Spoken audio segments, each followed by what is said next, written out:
Yeah, I hope everybody is able to see the presentation now. Yes, Dhaval, it's visible. I'm sure it will be visible to our partners as well. Sure. Thanks, Bhavdeep. So what I will do is I'll go to the most important slide, and this is one slide that I will encourage all to pay maximum attention for, because this is where the crux of the overall, multi-asset fund lies. And this is data over the last 17 years from 2005 to 2022. That is put up on this slide, and which is showing you that, how different asset classes have performed at different points in time. If you look at the dots which are here, these are all GDP growth rates. And if you see that if the overall economy is doing well, that is when the GDP growth rate is somewhere at around 6% or is actually on an improving curve at any point in time, you invariably find during that point in time, equity as an asset class does, reasonably well. So if you look at a period starting from 2005 to 2008, which was a part of the great bull run of 03 to 08, you will find that equities have actually given 215% cumulative return in that 3-year kind of a time frame, whereas fixed income cumulatively gave 17% and gold actually was around 75% kind of a cumulative return. Then came the downturn because of global financial crisis, and in that 18-month time frame when global markets as well as Indian markets corrected because of the slowdown in the overall economic outlook, you found that Indian equity markets were actually down 50%. Fixed income cumulatively continued to give 12% kind of a CAGR, and gold was around 42%. And again, when the upturn came, equity did marked better than fixed income and gold, and so on and so forth. So all green patches that you're trying to look at is a area where overall outlook is improving, and equity in each of these does well. All pink patches that you're trying to look at are patches where the overall economy is witnessing a downturn, where fixed income and gold does well, but more importantly, gold has done in each of these periods better than fixed income. And that is where it makes a lot of sense to combine these three assets for any investor who is looking at an holistic investment solution for themselves. Now, why is that happening? If you look at the first important point which is there, is that equity and fixed income have very low correlations, but a positive correlation that we're trying to look at, which is 0.1:1. But equity and gold actually have a negative correlation that we're trying to look at. So anytime you mix assets which is having low correlation or negative correlation, it helps that at any point of time, if one asset class is correcting, the others will actually provide a cushion. It is also very logical to say that whenever there is a downturn in the economy, while equities will correct, because there is a cut in interest rate, you will find that fixed income does well, and because there is flight to safety, gold also does reasonably well in that kind of a time frame that we're trying to look at, right? So, if I were to look at the same example from a wealth creation study that we've done internally, if you look at the last 20 years of data, you will find that equities have actually given 17% CAGR, and that is where people say that if you invest in equities over the long term, you actually make one of the best returns that you're trying to look at. In the same period, gold has actually given you 11% kind of a CAGR, and fixed income is around 7% kind of a CAGR. What we did internally is we tried to say that, if we were to come out with combination of these three assets, right, and we tried, various combinations, right, from 30% equity to 90% equity portfolios with combining with fixed income and gold, we found that a particular ratio, which is 65% in equities, 20% in fixed income, and 15% in gold, which we call a 65-20-15 portfolio, is giving you a 20-year return of around 15% kind of a CAGR, which is fairly, closer to equities, a shade lower than equities. But more importantly, when you look at corrections, and which is where the major pain point for most investors are, that during corrections is where investors get jittery. So if I look at the last 20 years of various corrections that has happened across equity and gold as asset class, you will find that on an average, if I were to average all the corrections which have happened, the average correction for equity as well as gold is 9 to 10%. But if you were to make a portfolio of 65% equity, 20% fixed income, and 15% gold, the average correction is 60% lower. It is only 4%. So that is where we find that there is a very powerful product proposition where you're finding that on a risk-adjusted basis, if you were to look at from a perspective that which is providing you very reasonable return with lower volatility, you look at this data from a 3-year, 5-year, 7-year, 10-year, and 15-year basis, you will find that, a 65-20-15 portfolio on a risk adjusted basis is doing marked better than equity standalone as an asset class or gold standalone as an asset class, which is where is the importance of that overall product that we're trying to look at. So, this is a product where it is suitable for an investor who wants an equity type return, but lower volatility. Then, this kind of an asset combination actually helps you to achieve that on an overall basis. So that is the power of overall asset allocation. It gives you downside protection because, asset classes like fixed income and gold act as an hedge during volatile time frames.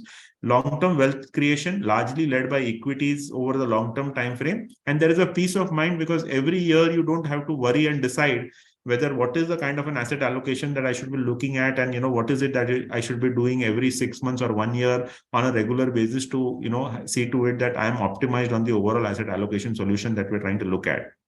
Right. While we're trying to look at this, let's look at where are we in the overall current market scenario. When we look at equities, when you look at what is happening good for equities, clearly our domestic economic recovery in the post-COVID world is one of the strongest we have actually seen, and what people were expecting, we are actually trending better than, what people were expecting, that overall context of where we are today across sectors. And I'm sure in the last holiday season, when most of you would have traveled, you would have seen that, most of the hotels are full, all airlines are actually full, and you will find that across sectors, all the businesses have revived quite well. But when I look at the global outlook, if I look at large economies, let's start with US, they are trying to fight unprecedented inflation, which they have not experienced in decades altogether. And, there is a big question mark, and people all around are wondering whether, finally US will actually come under a recession. And our assessment is that, they are having a robust consumption today, largely because of the fact that, Biden government had rolled out a $2 trillion package, of which, it is being used for consumption, and they're already down by half, close to $1 trillion. But given the consumption of $100 billion out of that rollout that you're trying to look at every month, it is possible that US can enter a recession after 2 or maximum 3 quarters that you're trying to look at. You talk of Europe. Europe is already under a recession in that sense, and there is deep crisis that we're trying to look at across various European countries. In fact, the gas price increase is unprecedented, and this winter is where people are trying to call out that there will be a lot of businesses which will have to face a lot of cost pressures that you're trying to look at. In case of China, which is the other large economy, you've seen that they've for long adopted a zero COVID policy, which has not worked as well. And today, when they have actually kind of given up on that, there is a big COVID wave which is leading to supply chain disruptions. They were already having issues with property markets earlier. So large economies like US, Europe, and China are having very difficult times. And in that context, when we look at India, this year, that is FY23, we were looking at 6.5 to 6.7% kind of a growth rate.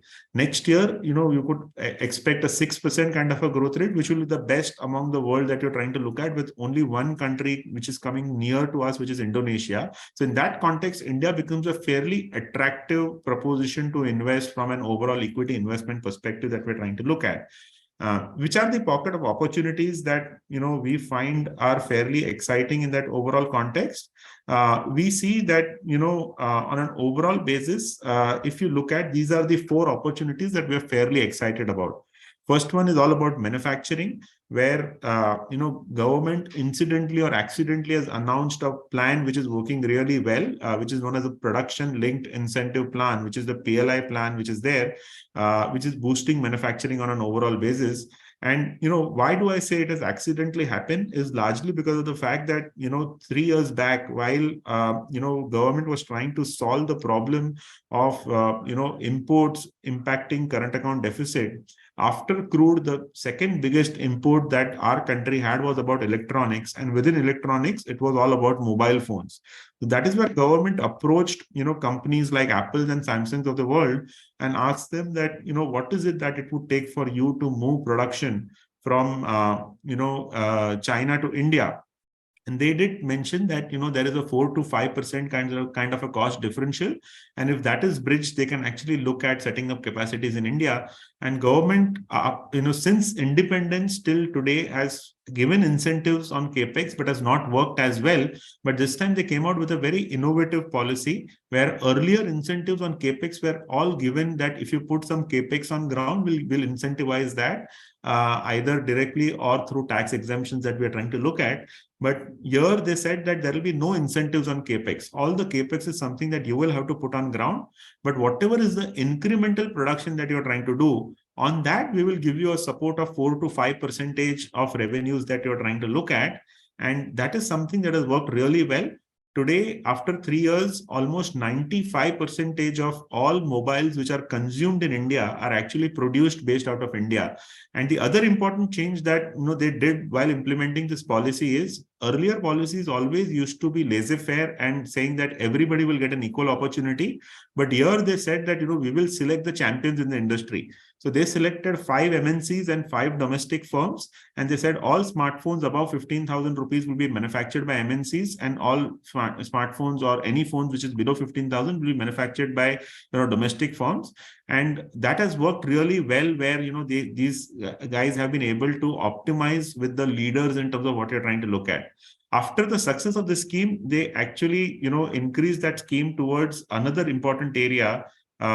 So electronics is something that I mentioned. Sorry, I was not moving that slide. The other one was pharmaceuticals, where, again, when you look at in pharmaceuticals, our biggest pain point was all about trying to say that, the ingredient in pharmaceuticals, which is the active pharma ingredient, which is API, is something which is imported from China for most of the antibiotics that we consume in India.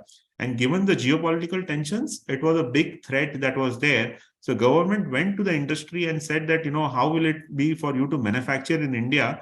And they said that there is a cost differential of 10 to 20% for it. So government came out with a PLI scheme which said that we will give you 20% incentive for fermentation-based API and 10% for non-fermentation-based API. And today we have companies like, Aurobindo, for example, who's setting up a 2,000 crore kind of a capex on ground, largely for penicillin G, which is one of the large ingredients for antibiotics that you're trying to look at, which is completely, the capacity that India wants on an overall basis. So with the success of a couple of sectors, now today PLI is rolled out across 14 sectors. So you have textiles and apparels, you have engineering goods, you have semiconductors, you have automobiles, and even auto ancillaries that we're trying to look at. Even you have AC manufacturing, where 2/3 of the ACs were earlier imported from China. Today, almost 92% of all ACs are actually manufactured based out of India, is what we're trying to look at. So net, this is one scheme which is trying to revive, manufacturing, where there are a lot of sub-segments where we can typically participate. It also encourages capital good companies where, you've not seen a capex cycle in India. Capex to GDP in India peaked in 2008 at 10% of GDP. Last year, capex to GDP was around 3% kind of a number. And now with PLI, there is an expectation that will again see a revival. So we find this as one of the good opportunities that can happen across sectors, where over the next 5 to 7 years, you get quite a few companies which are, growing very well. And we want to participate in that hypothesis. The second big hypothesis is about banking. And within banking, it's all about private banks, specifically large cap private banks, that we're fairly excited about.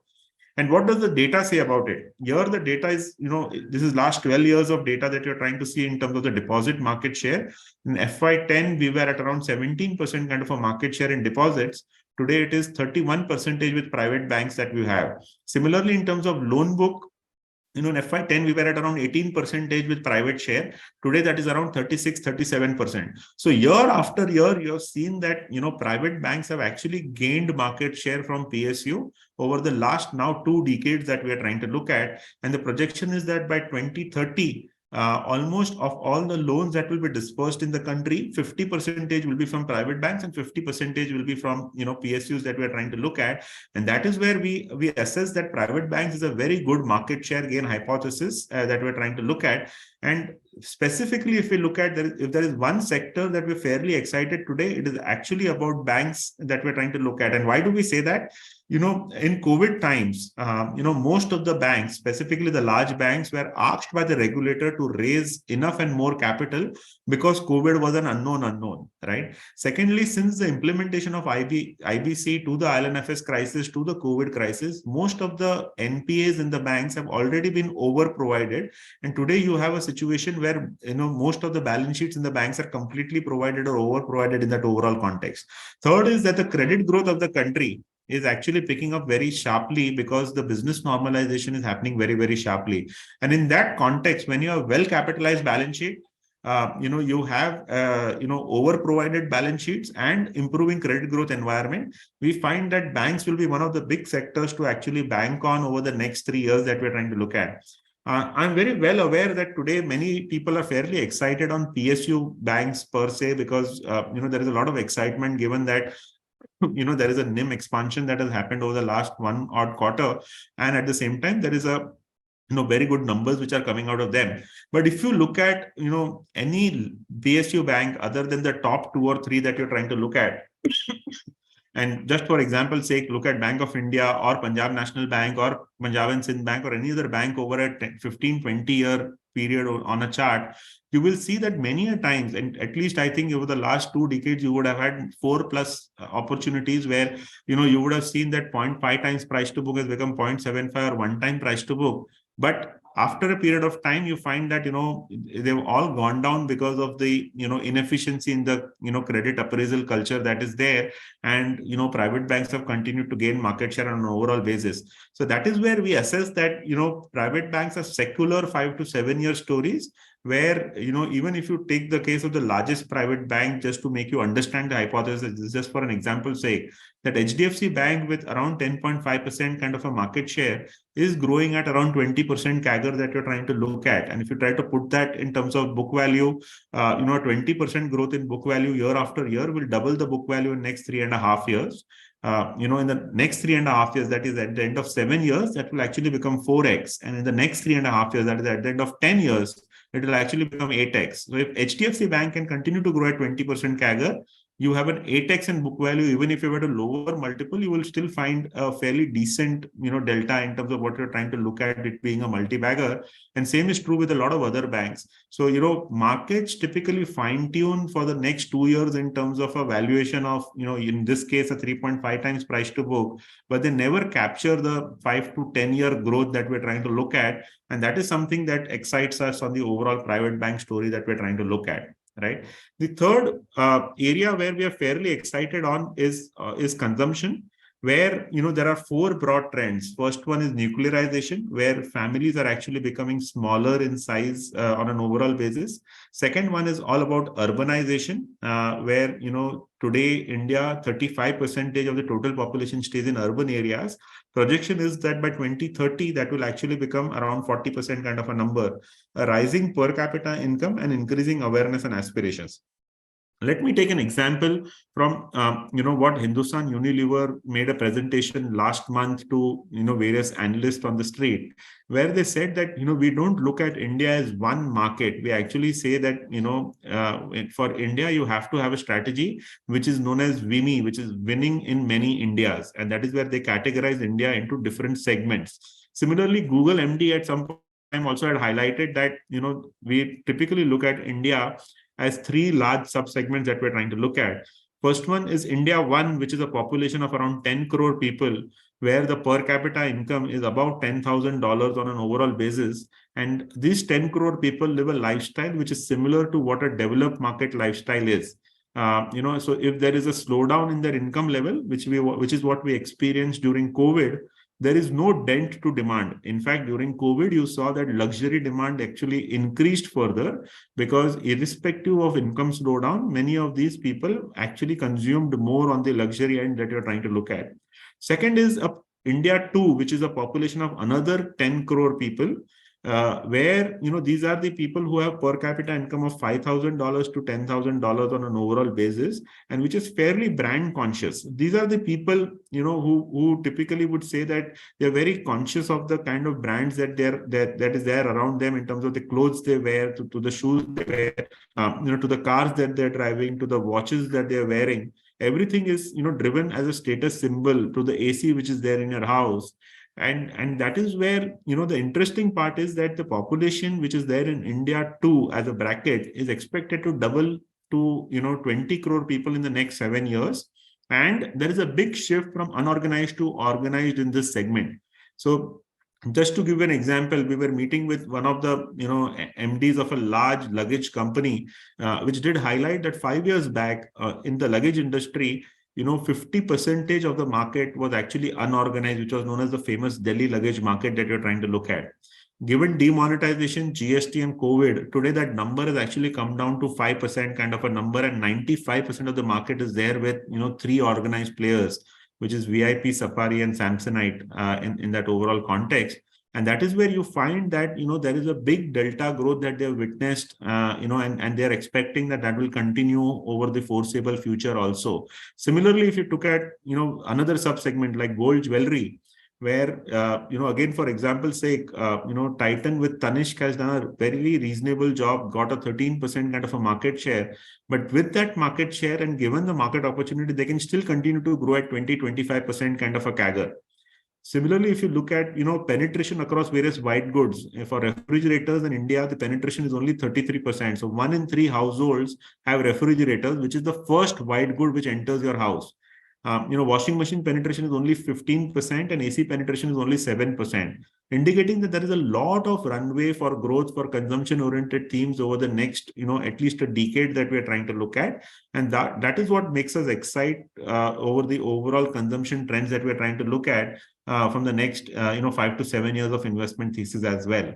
Last but not the least is all about specialty chemicals, where we find many of these companies have once in a lifetime opportunity based out of India, largely because their customers, which is the Syngentas and Bayers of the world, are saying that, look, over the last 3 years, we have experienced a lot of disruption and now in their supply chain, and that is where we want a China plus one strategy. And they are articulating that in China plus one strategy, India could be one of the big ones, where they are coming to Indian, companies and asking them to put up capacities for particular products by giving them 10-year visibility for each individual product that you're trying to look at. And the setting up of capacity is equivalent to what the gross block investment has been for many of these companies till date.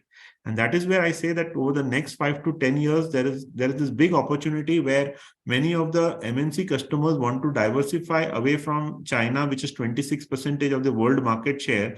And if India were to able to even grab a 10% decline year, we will be more than doubling the size of what we are trying to look at for the overall specialty chemicals industry that is there. Here, there is only one large cap. There are a couple of mid caps, and there is a host of small cap companies that are there. And we assess that over the next, 5 to 10 years, a lot of small caps will turn into mid caps, and a couple of mid caps can actually turn into large caps in that overall sense.